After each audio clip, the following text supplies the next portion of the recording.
there's no such thing as the perfect body, because perfection, like art, is subjective.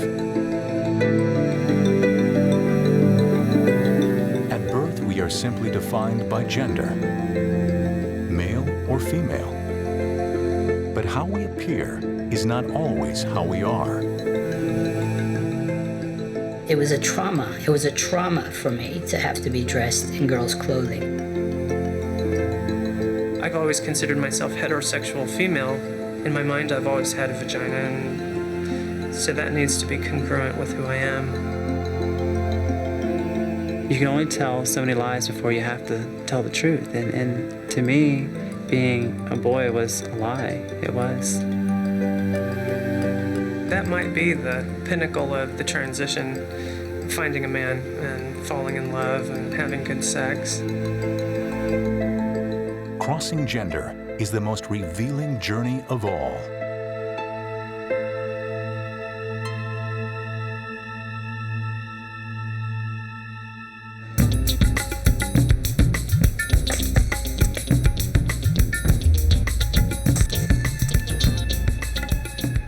Cameron is a professional photographer. Self-portraits are his specialty. Photographing myself helped me to get in sync with my body changes. Lauren has created himself, an iconic living sculpture to masculinity. The reflection that comes from a photograph is very different from what comes from a mirror. It's not animated. From a still photograph, it's really removed from you. And you're removed from the experience of your reflection. And it's a way of really seeing myself the way I was becoming. It was a very validating experience. I'm becoming the man I'm supposed to be. Lauren is a trans man. Born female, his transformation to male is nearly complete. It's a funny thing, I'm finally getting my body where I want it, and now I'm on the other side of 45. So it's sort of like pushing that rock up the hill. But it's exciting for me to finally see, God, I am arriving. I'm finally looking the way I feel I should look. It's taken 18 years to create this body. Radical mastectomy, chest reconstruction, 200 milligrams of testosterone injected every 2 weeks, 6 to 8 hours in the gym per week. It was breasts, namely, that were very wrong. But it was more than breasts, it was my face. It didn't work for me either. I didn't want the round softness of a female face. Inside, I knew I was male. So I realized that I needed to go a step further, beyond reshaping my body in the gymnasium and doing it with chemistry and surgery. Lauren is one of only 4,000 female to male transsexuals in the United States.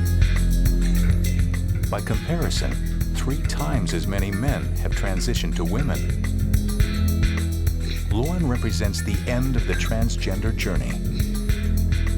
It's a journey that began at the age of 5. It has cost him friendships and family ties, as well as tens of thousands of dollars in medical expenses. But it's a journey he had to make. A lot of people won't understand these words, but all I can tell you is when it reaches that point, there is no choice. And you have to do something about it, because you just can't live with it anymore.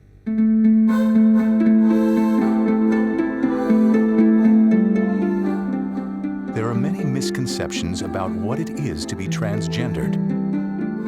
It's not that someone becomes more and more gay and then wants to be a woman. It's not that someone is a lesbian and gets more and more masculine and then decides to be a man. Lori Kohler is the medical director of the Family Health Center in San Francisco General Hospital. For the past 10 years, her focus has been on giving medical support to transgender patients. Being transgender is as natural a state as being male or female, or however it is that they identify their own gender. And that transgender people are not freaks. They're not crazy. They're not ill. That this experience that they have is real, and that it deserves proper attention and proper care and respect. And to explain to them that it isn't at all related to sexual identity. It's not at all related to sexual orientation. Writer Jameson Green agrees. Back in the 17th century, philosophers used to say that men were the standard, and women were this deviation from the standard. That's how we understood men and women, 300-400 years ago. We're just getting to the tip of the iceberg about sexual differentiation, gender variance, sexual variance. The idea of crossing gender is not a new one. It's consistent across cultures and through the centuries. There have been gender variant people in every class and every culture and every race since the beginning of recorded history.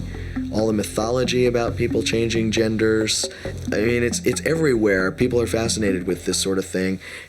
There must be a reason that it's so ubiquitous. It's not just something that a few crazy people made up. Anna is about to take the final radical step in her transgender journey, from male to female. I have always considered myself heterosexual female simply because my gender identity is female and I'm attracted to guys. It doesn't matter what's on the outside, and when that's changed and right, it'll all be good. In a few days, Anna will fly to a private hospital in Montreal, Canada. One of the world's leading plastic surgeons will perform a vaginoplasty, refashioning Anna's penis into female genitals. If you can imagine being a heterosexual female with male body parts, and your fantasies all your life evolve around yourself being sexual with men as a female, but yet you're male, it's very frustrating. And give me 10 of these total. I'm not really scared. I'm a little bit nervous, and I do have moments where I think I'm scared, but I'm really more excited than anything else. This is what Anna aspires to live without a trace of the physical baggage of the male gender, to be a complete woman. I guess growing up as Lee was pretty happy, but at the age of 5 is when I recall realizing that I didn't enjoy the things that the other boys tend to enjoy. Lee is now Elizabeth. In 2 years, she has undergone a complete transformation from male to female. Electrolysis to remove facial hair, hormone therapy, and plastic surgery to become the person she always knew she was. If I would have been forced to stay as Lee, I would not be alive today. It was not worth my life. It was not worth me living in such turmoil. The day that I decided to actually transition was the night prior. I almost blew my brains out with my gun because I just wasn't going to deal with it again. I didn't want it anymore. Lee had a life most men would envy. Good looks and lifestyle, a loving wife and children. But Lee was living in denial. You begin to feel less and less like the person you portray. And I think that happens because you put on such an act in your life to be who you physically appear to be, that eventually it's almost like a lie in your life. You can only tell so many lies before you have to tell the truth. And to me, being a boy was a lie. It was. For years, Lee tried to shake it off, seeking doctors and psychiatrists for help. I said, this is how I feel. And they said, well, what do you want us to do? I said, if you can give me a magic pill, or you can give me something to where I will never consider changing genders. Look what I have. I have beautiful children. I have a beautiful wife. The last thing I want to do is ruin that. And she risked losing everything to find herself. It was worth everything to look in the mirror and see somebody different, but still kind of the same, to know it's still me. It was just simply, well, you know what? this is what your life should have been, and this is what your life is going to be from now on out. Elizabeth's story is not unusual. In San Francisco, a survey found that 1 in 3 transsexual women had attempted suicide while they were men. Half had had at least thought about it. Her decision to cross gender was not one of vanity or aesthetics. It was a matter of life or death. For us, it's like you've got cancer, you have to address your problem. We used to force left-handed people to eat with their right hand, to write with their right hand, to play sports right-handed, because it was just not appropriate to do anything left-handed. I don't know why, but now we've realized that that's ridiculous. I mean, people are naturally different. The conflict between physical gender and psychological gender might lay dormant until adult or even middle age. But there is research to suggest that it is there at birth. I do think it's something that people are born with, and I think that there are many doctors who are starting to believe that it is a kind of intersex condition that we don't know how to identify on the body. To the people that do want to understand this, I think that they need to understand primarily that there's a difference between our gender identity, body sex, and sexual preference. I think that's a key aspect of understanding this, and knowing that this is something that we're born with and it does not go away, and it's what makes us unique. I can't imagine anyone really understanding it, because myself, I almost don't understand it still, and I've been living it for 25, 30 years, consciously aware of it. Anna is approaching the defining moment in her life. She's going to one of the world's leading sex change surgeons, but there are no guarantees with any surgery, and she knows that this operation is irreversible. Anna is about to risk everything to change her life.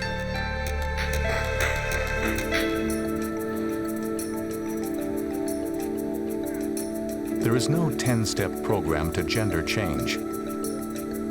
The roadmap is different for each individual. To boil it down, transition starts with cosmetics, leading to chemicals, and ultimately surgery, or a series of surgeries. Over a period of years and sometimes decades, it's a serious assault on the body. The transgender people that I know are some of the most courageous people that I've ever met. I think if anyone imagines just having a simple procedure like getting your tetanus shot, that the thought of making these dramatic physical changes on hormones is daunting. Hormone therapy can take many forms. From male to female, it's estrogen, and testosterone for female to male. But the jury is still out on the long-term effects of these treatments. What people experience when they take these hormones is like putting, menopause and puberty in a compressed short period of time, and anyone knows that those are all difficult transitions, but they happen over more like 1 to 2 years as opposed to over several years. So it's really physically quite hard on a person's body. Lauren's transgender journey began with a cocktail of testosterone and steroids. It started changing my physiology pretty much right away. I think my menstrual cycle was halted within the first injection. My uterus began to shut down and really shed its lining for like 10 days. It's a major big period, a big cycle that was not normal for me. And then everything just went quiet, and I stopped having menses, which was just joy of joys. Facial hair began to appear after 6 months of testosterone. Then Lauren went through puberty again, only this time it was male puberty. You get acne at first, but that seems to thankfully level off over time. More muscularity. Some people remark on how their sex drive becomes quite increased. and their appetite for anything sexual goes just over the top. It's very much like going through an adolescent male puberty. I think you could probably ask the same questions of a 14 or 15-year-old male, and he'd probably give you the same answers. Changes continued with testosterone over the years. A thickening of the vocal cords, an increase in bone density, and more. My jaw got more square rather than an oval face, and that it takes years for these things to happen. Hair growth, it seems to, start growing from the tips of your toes and all the way up, and then it falls off the top of your head. Balding. Male pattern balding is definitely part and parcel of the testosterone package. But the treatment that Lauren says saved his life may well be killing him. The big concerns are just the mystery of what about, the effects in terms of cardiovascular disease, and what about effects on, for cancer rates. Are we creating someone that's going to die sooner from heart disease? Are we raising their cholesterol? So they at greater risk for any kinds of cancers that may be related to hormone usage? We really don't have good answers. Poison, chalice or not, hormone therapy represented a breakthrough for Elizabeth. She finally had to confront her gender identity conflict. The day that you start your hormones is the day that you really have to start thinking about your future. Eventually you have to inform the people in your family.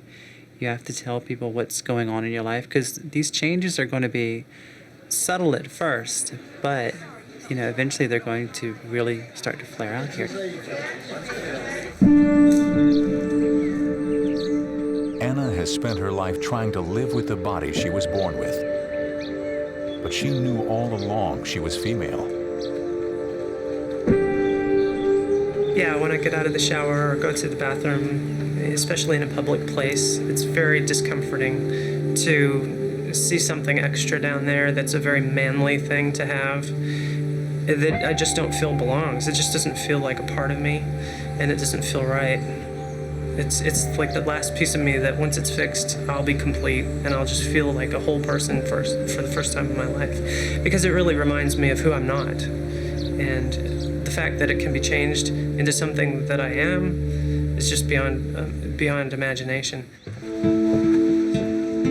When she goes to Montreal to surgically change her body from male to female, Anna won't be alone. She'll be taking a special person for support. Her ex-wife, Cindy. We didn't think it was normal. We thought it was better than normal. We felt we were soulmates, and we kind of, when we got together so young that we fell so deeply in love, and we kind of turned our backs to the world and focused on each other. That's what made it so difficult when this all came up. In the beginning, Anna was Adam. Cindy was his teenage sweetheart. They married young and had a son.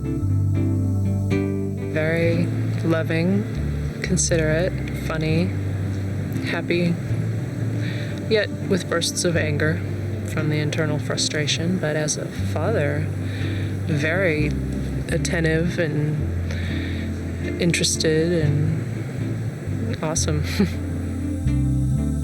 But for Adam, now Anna, the picture was not perfect.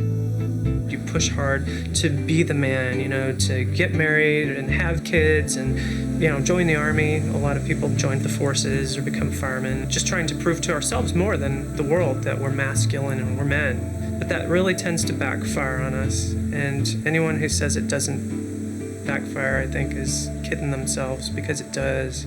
And that's when it's the hardest on us. It's because we realize once again that I'm not being true to who I really am. But that's a scary thing to try to be true to, because it means changing everything about your life, every single thing. Perhaps the most painful change of all was for Cindy. The man she married, the father of her son, was suddenly on the path to becoming a woman. Well, it's two different things. Understand and deal with. Intellectually, I understood it.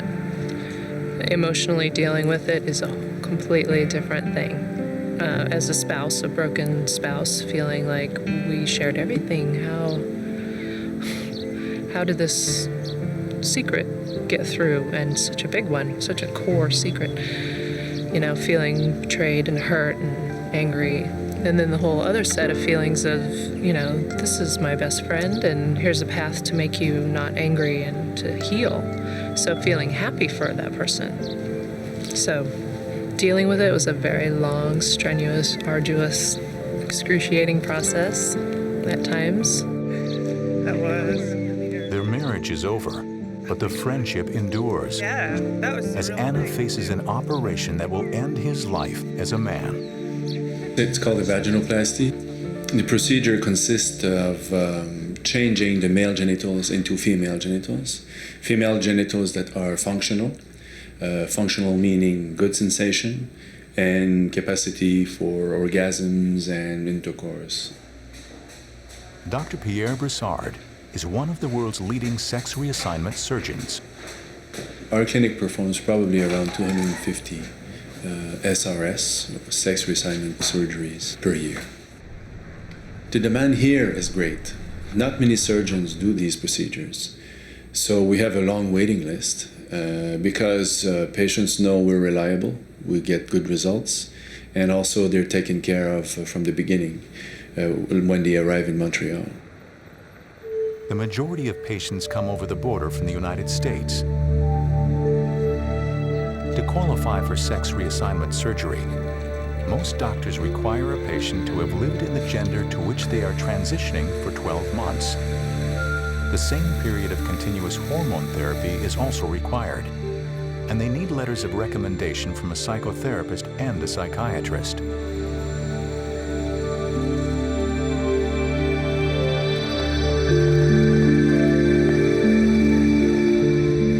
This is Anna's second to last day as a biological man.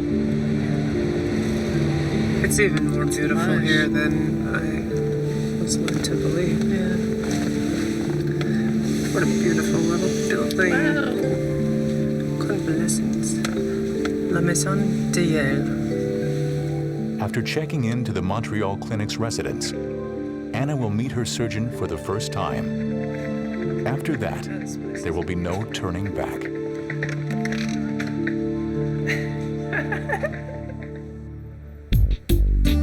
Every day, somewhere between 3 to 7 Americans have sex reassignment surgery. The exact figure is hard to nail down because many Americans go across the border to Canada or overseas to Southeast Asia for the operation.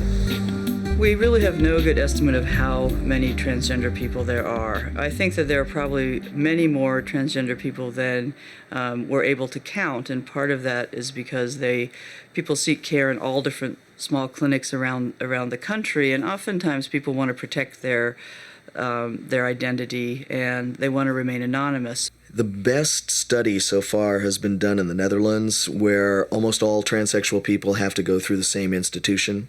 So they say now that male-bodied people who become women are 1 in 11,900 people. Female-bodied people who become men, 1 in roughly 30,000 people.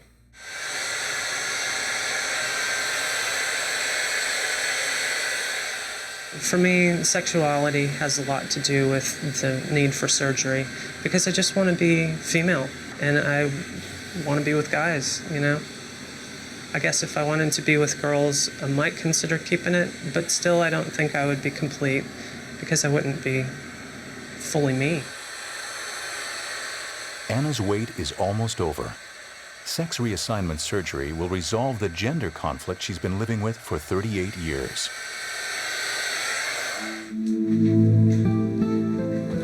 I love putting makeup on. It's a lot of fun. It's like a metamorphosis. It's always a good spot to start anyway, for making yourself feel different or more confident. I used to feel like I couldn't go anywhere without it at all. It's kind of like a crutch in a way. Yeah, sometimes it blows my mind that people don't take a second look at me and wonder. I'm really lucky, but it hasn't been easy to get where I'm at. It's something that people who I know now never see is the misery that I used to go through every day, 24 hours a day, just because I wasn't being true to who I am.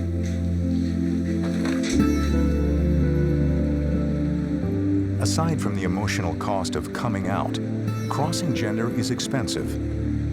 A complete transformation, male to female, can cost upwards of $50,000. It's the constant electrolysis, it's the constant laser, it's the constant psychiatric, going to the doctor to get your hormones. That alone cost me $240 a month.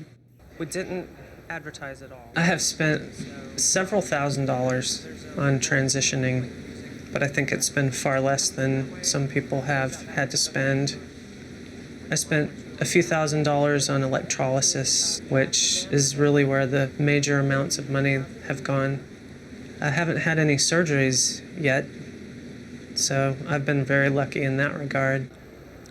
There is no way that Anna, a struggling musician, could afford the surgery she needs to complete her transition to womanhood. It sent her into depression. Then along came help from an unexpected source. We didn't have anything. I was looking at my life and what I was doing and how much money I wasn't making and realizing there's no way I'm going to be able to afford $12,000 for this. That's just more than I can scrape up, So I got quite depressed, and then out of the blue, my parents called me, and some good things had come their way financially, so they had talked about it for a few months and said, we really want to do something for you, and we'd like to offer to pay for your surgery. And I was driving my car and on the cell phone then, and I about wrecked. I couldn't believe it. It's just incredible. They gave me life to begin with, but they really gave me a second life by doing this for me.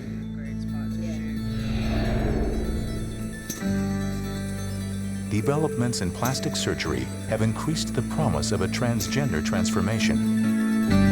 Chest reconstruction surgery, Nose job, Metoidioplasty, orchidectomy, phalloplasty. According to one study, there are upwards of 30,000 women living in the United States who started life as men, and they come from all walks of life. Oh my gosh, I've met people who have transitioned as fire captains, as police officers, as corporate executives, as physicians, as attorneys, as students, as children, literally as 6-year-old children who have stood up and said, no, you are not getting it. This is who I am. Lauren Cameron has achieved manhood. It took years of male hormone injections, plus surgery to reshape his chest. I walk around without a shirt all the time, especially in the heat of the summer, and no one remarks or stares at my scars because they kind of fall into the cleft or shadow of my pectoral muscles now, and it's just not an issue anymore. But Lauren has elected not to take the final surgical step to sex change. I haven't chosen to have genital modification surgery because the options that are available to me are very expensive, and I'm not completely satisfied with the results. The testosterone has modified my genitals. It's enlarged my clitoris quite substantially. Sexually, I'm intact, and it's quite pleasurable, and it's enough for me. That's not enough for everyone. I really can't believe that I'm going to do this tomorrow. Well, I can believe it, but it's quite amazing. Yeah. Well, some men have actually told me I can't imagine cutting off my penis. And I've told them, well, it's not a cutting off of the penis, for me. It's a complete reconstruction into what my mind thinks is there. When Cindy first heard about Anna's decision to have surgery, she was at first shocked that her ex-husband was taking the final irreversible step. So I can visit you in there, right? Anna didn't tell me. She told my mother that she was going to get the surgery, and my mother ended up telling me. I went into shock and tears flowed down my face. But it was like the final goodbye, you know. It's kind of like mourning a death. It goes in stages. Initially, you go through the shock, and then the denial, and then anger, and then acceptance. But rather than dwell on the loss of the man of her life, Cindy has come to Montreal to support her closest friend. She's my family, and when I love someone, I love them forever. So I didn't want her to be alone in a different country for 13 days, having major surgery, and, you know, do unto others. I think most people's goal really is to have their surgery and get on with their life. I don't think people necessarily have this big goal of passing as, you know, like being Barbie or Ken per se. I think people just want to be comfortable in their bodies and they want to look nice. You know, I mean, everybody does. Most people, you go shopping for clothes, you want to put on clothes that make you look good, that feel good to you, that hopefully you'll get a nice compliment from. Blending into a crowd like this is one of the goals for transgender men and women, to be like any other natural-born man or woman. I'm as female as any other female that I've ever met, and my mind's never been anything else but female, so I've only ever experienced myself as female. Rachel Wallbank is a successful woman. She works for a law firm in Sydney, Australia, and spends weekends with her family on a farm north of the city. I was a white male trial lawyer in Sydney with a thriving practice, 3 beautiful children who I absolutely adored, and a nice life. If I could have stayed as the father image to the children that I'd striven to do, I would have walked over hot coals for it. But in the end, I took it right to the wall, and I realised I wouldn't be around. So it was either going to be being around as the female I'd known I'd set myself to be since I was 4 or 5, and or being a dead father image. It's warming up. It's going to be summer any minute now. Rachel had a vaginoplasty performed 9 years ago. Well, for her, it was not a case of sex change, but of sex affirmation. Good to just be honest. I'm doubly blessed. I've lost nothing. I've gained everything. Being different is never easy. The surgery isn't perfect. But no one's perfect. And I think we're here, in fact, to experience the experience of dappled things. You know, I wouldn't wish transsexualism on anyone, but there's life with transsexualism and it can be just fine. The 3 children are Rachel's. The marriage did not survive her transition, but the family bond did. Our relationship became stronger as a result. Before separation and transitioning and everything else, she used to spend a lot of time away because she wasn't happy and things weren't going well. And so when it actually did happen, it was like, well, we got to spend so much more time together, and she was really happy with herself. There you go, that's the way. It wasn't too confusing. We just kind of accepted, because she was our parent, our model figure, we just accepted what she was going to do because she was who we loved. Yeah, well, you do that. I'll just use this up. I was pretty young. I just saw her as my dad. Still, it didn't change. I was sad.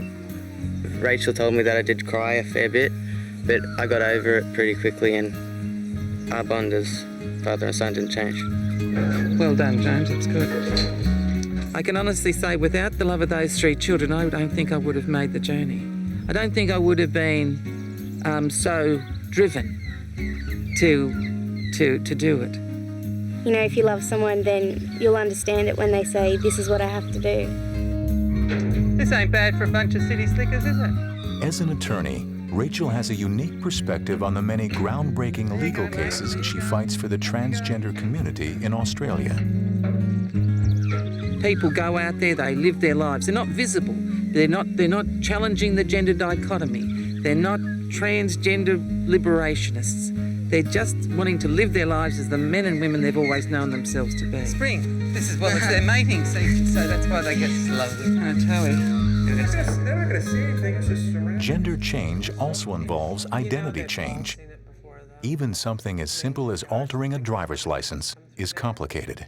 Well, I actually changed it from M to F, went down to the DMV in Arizona, did the whole thing. 6 months later, went back, changed it from F to M because I had decided that I was going to go back, and did that for a year. And it was actually harder to get them to put an M back on there. She's like, because she thought I was born female, and she's like, we can't just put an M on there, you haven't had surgery yet. And I'm like, what? What are you talking about? That's right, I haven't had surgery. And she's like, well, you're female, right? And I said, no. They can't see it. The internet has given the transsexual community a world of choice when it comes to sex reassignment surgery. Put the mask over. Many Americans go to Canada or Thailand because it is less expensive without compromising the standard of care. Oh, the other thing is they put you in the room, if you get the window bed by the window, you're probably number one going in the morning. That's cool. I hope so. I want to be the first one. You feel ready for tomorrow? Definitely. I'm very Plastic surgeon Pierre Brassard is meeting Anna for the first time. Sometimes I use a skin graft because people have small genitals, and a skin graft comes from elsewhere than the genitals. Sometimes patients will tell me, well, use what I have. I don't want the donor site discoloration or scar, and I'll be content, even if there's less than ideal depth, okay? Other patients will tell me, well, I want to be as normal as possible or anticipate intercourse, and they would prefer me to do what has to be done to obtain function. Okay, so that's really your choice, and I do what you tell me you want. Does It really depends on if you would have to be very small to have a skin graft done. Okay, I don't think I need to worry about that. Okay. Plus, I've been stretching already. Okay. So. Does the skin from around the tip of the penis or the glands, is that all used? Everything. Okay. Yes. And a small piece of that is used to make the clitoris. Oh, good. Okay. To construct the clitoris. Right. The rest will be used for the lining inside the vagina. Oh, excellent. Okay. Okay. Awesome. All right. Thanks. Okay, you're welcome. Looking forward to seeing you tomorrow. All right. Good. See you in the morning. Okay.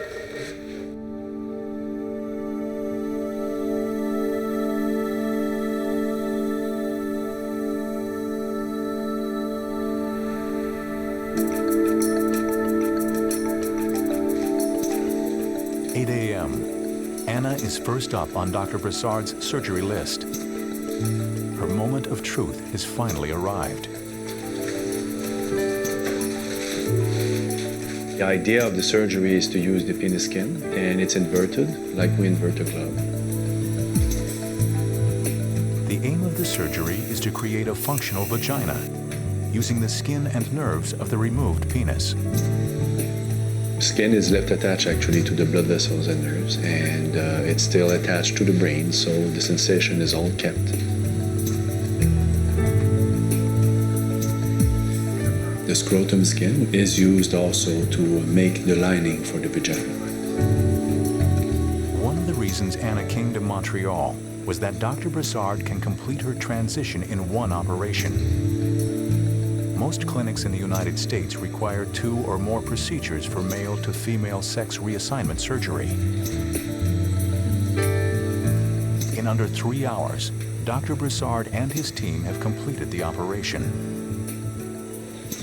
Okay, well, everything is done, and I'm very pleased the way surgery went today. Adam, the husband and father, has been living as Anna for several years. Now Anna is legally, physically, and irreversibly a woman. Her transgender journey is over, and now the healing can begin. I don't think it's the end or the golden goal of the transitioning is the surgery, not at all. It's just one process. It's like a cherry on a cake. You've assembled the flour and everything. You've mixed everything. You did, you baked it. You make the icing. The surgery is just a detail over the rest.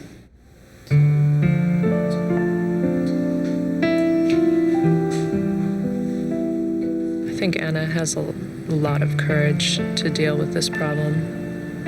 When she initially started transitioning, I felt such pain over watching my beautiful man turn into what I felt is equivalent to desecrating a beautiful piece of architecture, like windows get broken, graffiti. I mean, that's the closest analogy that I could make of my perception at the time, because I thought he was so wonderful and perfect and beautiful.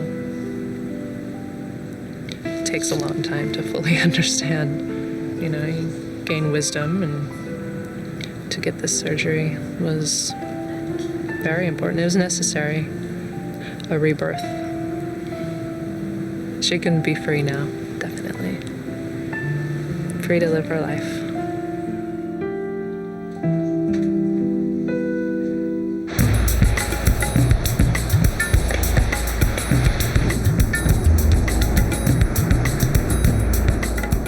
Lauren's life is falling into place.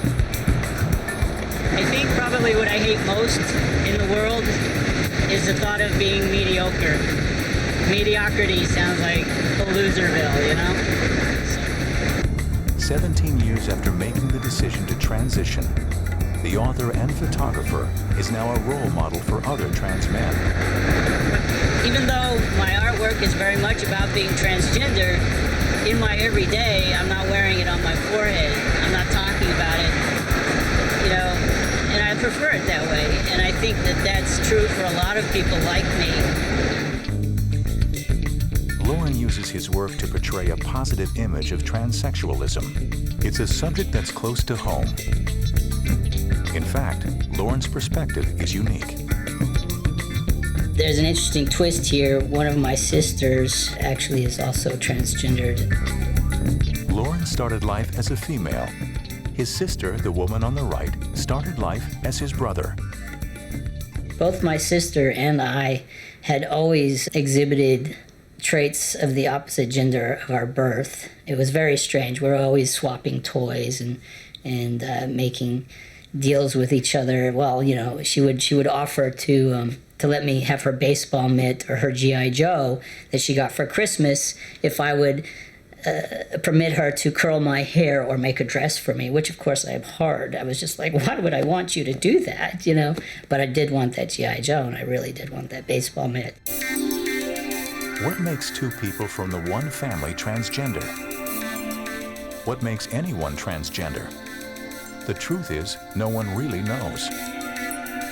Doctors right now cannot tell us what constellation of events has to happen to make a 100% male or 100% female individual, because we don't know.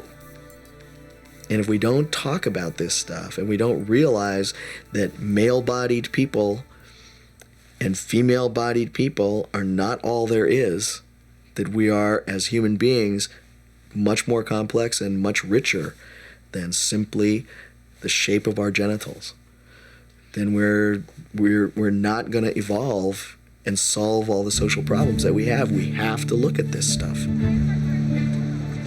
Advances in medicine have helped transsexuals like Lauren, Elizabeth, Rachel, and now Anna assimilate into the mainstream. In Montreal, Dr. Brassard's clinic doesn't promise miracles, but it does change lives. We receive wedding invitations and calls. Doctor, I had my first orgasm. I'm so happy about this. Other times, patients will tell me, Doctor, you saved my life.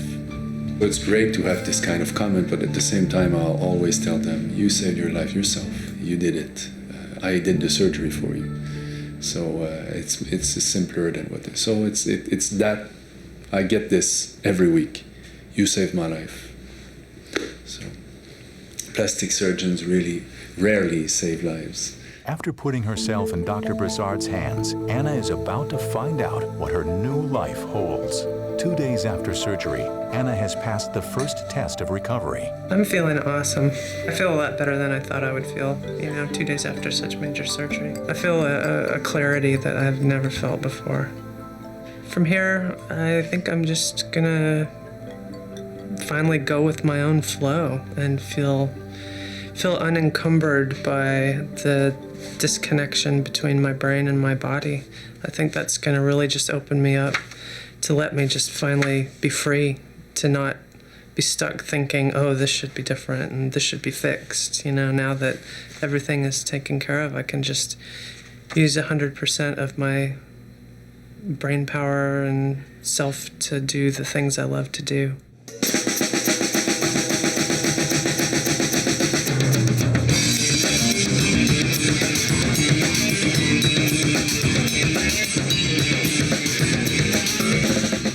My ultimate goal is to heal, start living life in what I believe is a normal way for myself, and to become a rock star.